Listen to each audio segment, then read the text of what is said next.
Sir, ಈ ಇಡೀ ಪ್ರಕರಣಕ್ಕೆ ಸಂಬಂಧಪಟ್ಟಂತೆ 3 ತಿಂಗಳ ಕಾಲಾವಧಿಯನ್ನು ಕೊಟ್ಟಿದೆ. ಈ ಒಂದು ಕ್ಲಾರಿಫಿಕೇಶನ್ಗೆ ಸಂಬಂಧಪಟ್ಟಂತೆ ಹೈಕೋರ್ಟಿಂದ ಆದೇಶ ಪ್ರತಿ ಏನು ಬಂದಿತ್ತು, ಜನಪ್ರತಿನಿಧಿಗಳ ನ್ಯಾಯಾಲಯ ನಿರ್ಧಾರ ಮಾಡಿದೆ ಈಗಾಗಲೇ ಇನ್ವೆಸ್ಟಿಗೇಷನ್ಗೆ. ಮುಖ್ಯಮಂತ್ರಿಗಳು ಹೇಳ್ತಿರ್ತಕ್ಕಂಥ ಸಿದ್ದರಾಮಯ್ಯನವರು ಸ್ಪೆಸಿಫಿಕ್ ಆಗಿ ಪ್ರಾಥಮಿಕ ತನಿಖೆಗಷ್ಟೇ ನ್ಯಾಯಾಲಯ ಅನುಮತಿಯನ್ನು ನೀಡಿರ್ತಕ್ಕಂಥದ್ದು.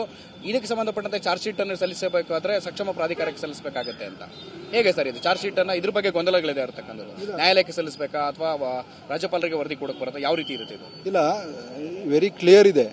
CRPC 156 ಸಬ್ ಕ್ಲಾಸ್ 3 ಏನಿದೆ ಅದು ಕೋರ್ಟ್ಗೆ ಇರ್ತಕ್ಕಂಥ ಒಂದು ಪವರ್. ಯಾಕೆಂದರೆ ಯಾವುದೇ ಒಬ್ಬ ಖಾಸಗಿ ವ್ಯಕ್ತಿ ಯಾವುದೇ ಒಂದು ಅನ್ಯಾಯದ ವಿರುದ್ಧ ಒಂದು ಖಾಸಗಿ ವ್ಯಕ್ತಿ ಅನ್ಯಾಯದ ವಿರುದ್ಧ ಜುರಿಸ್ಟಿಕ್ಷನಲ್ ಸ್ಟೇಷನ್ಗೆ ಹೋಗಿ ದೂರನ್ನು ಕೊಡಕ್ಕೆ ಹೋದಂಥ ಸಂದರ್ಭದಲ್ಲಿ ಆ ವ್ಯಾಪ್ತಿಯಲ್ಲಿರೋಂಥ ಠಾಣೆಯ ಇನ್ಸ್ಪೆಕ್ಟರು ಠಾಣಾಧಿಕಾರಿ ದೂರನ್ನು ಯಾವಾಗ ತೆಗೆದುಕೊಳ್ಳೋದಿಲ್ಲ, ಆಗ ನ್ಯಾಯಾಲಯದ ಕದ ತಟ್ತಾನೆ ದೂರುದಾರ.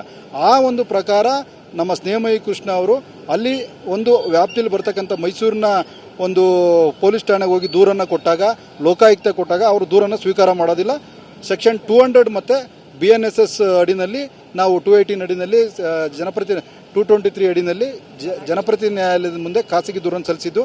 ಈ ಖಾಸಗಿ ದೂರನ್ನು ಸಲ್ಲಿಸಿದಂಥ ಸಂದರ್ಭದಲ್ಲಿ ನ್ಯಾಯಾಲಯ ಎಲ್ಲ ಈ ದೂರಿಗೆ ಸಂಬಂಧಪಟ್ಟಂಥ ವಾದ ವಿವಾದಗಳನ್ನು ಪರಿಶೀಲನೆ ಮಾಡಿ, ದಾಖಲಾತಿಗಳನ್ನು ಪರಿಶೀಲನೆ ಮಾಡಿ, ಈ ಎಲ್ಲದನ್ನು ಗಮನಿಸಿದಂಥ ಸಂದರ್ಭದಲ್ಲಿ ಪ್ರೇಮಾಪೇಸಿ ಏನೋ ಒಂದು ಘಟನೆ ನಡೆದಿದೆ, ಕ್ರೈಮ್ ನಡೆದಿದೆ, ಇದರಲ್ಲಿ ಏನೋ ಒಂದು ಆರೋಪ ಇದೆ ಅಂತ ಬಂದಂಥ ಸಂದರ್ಭದಲ್ಲಿ ಆಗ ನ್ಯಾಯಾಧೀಶರು 156 ಸಬ್ ಕ್ಲಾಸ್ 3 ಡೈರೆಕ್ಟ್ ಮ್ಯಾಜಿಸ್ಟ್ರೇಟ್ ಅವರು ಡೈರೆಕ್ಟ್ ಇನ್ವೆಸ್ಟಿಗೇಷನ್ಗೆ ರೆಫರ್ ಮಾಡೋ ಅಂಥದ್ದು ಇರ್ತದೆ. ಆ ಪ್ರಕಾರ ಈಗಾಗಲೇ ಇನ್ವೆಸ್ಟಿಗೇಷನ್ಗೆ ಕ್ರೈಮ್ ರಿಜಿಸ್ಟರ್ ಮಾಡ್ಕೊಂಡು ರಿಪೋರ್ಟ್ ಕೊಡಿ ಅಂತಕ್ಕಂಥ ರೆಫರನ್ನು ನ್ಯಾಯಾಧೀಶರು ಮಾಡಿದ್ದಾರೆ. ಅದರ ಪ್ರಕಾರ ಅವರು ಕ್ರೈಮ್ ರಿಜಿಸ್ಟರ್ ಮಾಡ್ಕೊಂಡು ರಿಪೋರ್ಟನ್ನು ಕೊಡಬೇಕಾಗ್ತದೆ. ಚಾರ್ಜ್ ಶೀಟ್ ಸಲ್ಲಿಕೆ ಆಗುತ್ತೆ ಸರ್ ನ್ಯಾಯಾಲಯಕ್ಕೆ? ಸಾಮಾನ್ಯ ಪ್ರಕರಣಗಳೇ ದಾಖಲೆ ಅಂತಿಮ ವರದಿ ನ್ಯಾಯಾಧೀಶರ ಮುಂದೆನೇ ಹಾಕ್ಬೇಕು. ಅವರು ನ್ಯಾಯಾಧೀಶರ ಮುಂದೆನೇ ತೊಗೊಂಬಂದು ಹಾಕಬೇಕು. 3 ತಿಂಗಳ ಒಳಗಡೆ ಅವ್ರು ಮಾಡಲೇಬೇಕಾಗ್ತದೆ. ಇಲ್ಲಾಂದರೆ ನ್ಯಾಯಾಧೀಶರ ಆದೇಶಕ್ಕೆ ಅಗೌರವ ತೋರಿಸ್ದಂಗೆ ಆಗ್ತದೆ.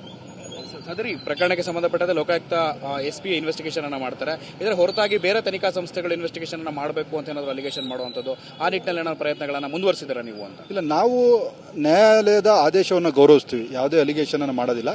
ಇವತ್ತು ಮ್ಯಾಜಿಸ್ಟ್ರೇಟ್ ಅವ್ರಿಗೆ, ನ್ಯಾಯಾಧೀಶರಿಗೆ ಇನ್ವೆಸ್ಟಿಗೇಷನ್ ಕೊಡಲಿಕ್ಕೆ ಅವರ ಒಂದು ವ್ಯಾಪ್ತಿ ಇರ್ತಕ್ಕಂಥದ್ದು ನಮ್ಮ ರಾಜ್ಯದಲ್ಲಿ ಲೋಕಾಯುಕ್ತಕ್ಕೆ ರೆಫರ್ ಮಾಡೋ ಅಂಥದ್ದು. ಹಾಗಾಗಿ ಅವರ ವ್ಯಾಪ್ತಿನಲ್ಲಿ ನ್ಯಾಯಾಧೀಶರು ಲೋಕಾಯುಕ್ತಕ್ಕೆ ಇನ್ವೆಸ್ಟಿಗೇಷನ್ಗೆ ರೆಫರ್ ಮಾಡಿದ್ದಾರೆ. ನಾವು ನಮ್ಮ ದೂರುದಾರರ ಪರವಾಗಿ ಮುಂದಿನ ದಿನಗಳಲ್ಲಿ ಉಚ್ಚ ನ್ಯಾಯಾಲಯದಲ್ಲಿರ್ಬೋದು, ಸುಪ್ರೀಂ ಕೋರ್ಟಲ್ಲಿ ಎಲ್ಲೇ ಆದರೂ ಕೂಡ ಇಂಡಿಪೆಂಡೆಂಟ್ ಏಜೆನ್ಸಿಗೆ ಒಂದು ಎನ್ಕ್ವೈರಿ ಮಾಡಿ ರಿಪೋರ್ಟ್ ಕೊಡಬೇಕು ಅಂತಕ್ಕಂಥದ್ದು ನಮ್ಮ ಆಶಯ ಆಗಿದೆ.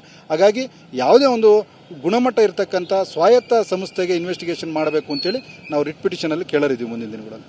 ಇದಿಷ್ಟು ಕೂಡ ದೇಹಮಯಿ ಕೃಷ್ಣ ಪರ ವಕೀಲರಾಗಿರ್ತಕ್ಕಂಥ ವಸಂತ್ ಕುಮಾರ್ ಅವರು ಹೇಳ್ತಿರ್ತಕ್ಕಂಥ ಒಟ್ಟಾರೆಯಾಗಿ ಇಡೀ ಪ್ರಕರಣಕ್ಕೆ ಸಂಬಂಧಪಟ್ಟಂತೆ ರಾಜ್ಯಾದ್ಯಂತ ಸಂಚಲನವನ್ನು ಮೂಡಿಸಿದಂತಹ ಸ್ವಾಯತ್ತ ಸಂಸ್ಥೆಯಾಗಿರ್ತಕ್ಕಂಥ ಭ್ರಷ್ಟರ ಸಿಂಹಸ್ವಪ್ನವಾಗಿದ್ದಂತಹ ಲೋಕಾಯುಕ್ತ ಸಂಸ್ಥೆ ಈಗಾಗಲೇ ತನಿಖೆಗೆ ಆಯಾವನ್ನು ದೊರೆತಿರ್ತಕ್ಕಂಥದ್ದು. ಈಗಾಗಲೇ ತನಿಖಾ ಸಂಸ್ಥೆ ಒಂದು ಸ್ವಾಯತ್ತ ತನಿಖಾ ಸಂಸ್ಥೆಯಾಗಿ ತನಿಖೆಯನ್ನು ನಡೆಸುತ್ತೆ ಅಂತೇಳಿ ಅವರ ಪರ ವಕೀಲರು ಕೂಡ ವಿಶ್ವಾಸವನ್ನು ವ್ಯಕ್ತಪಡಿಸಿದ್ದಾರೆ.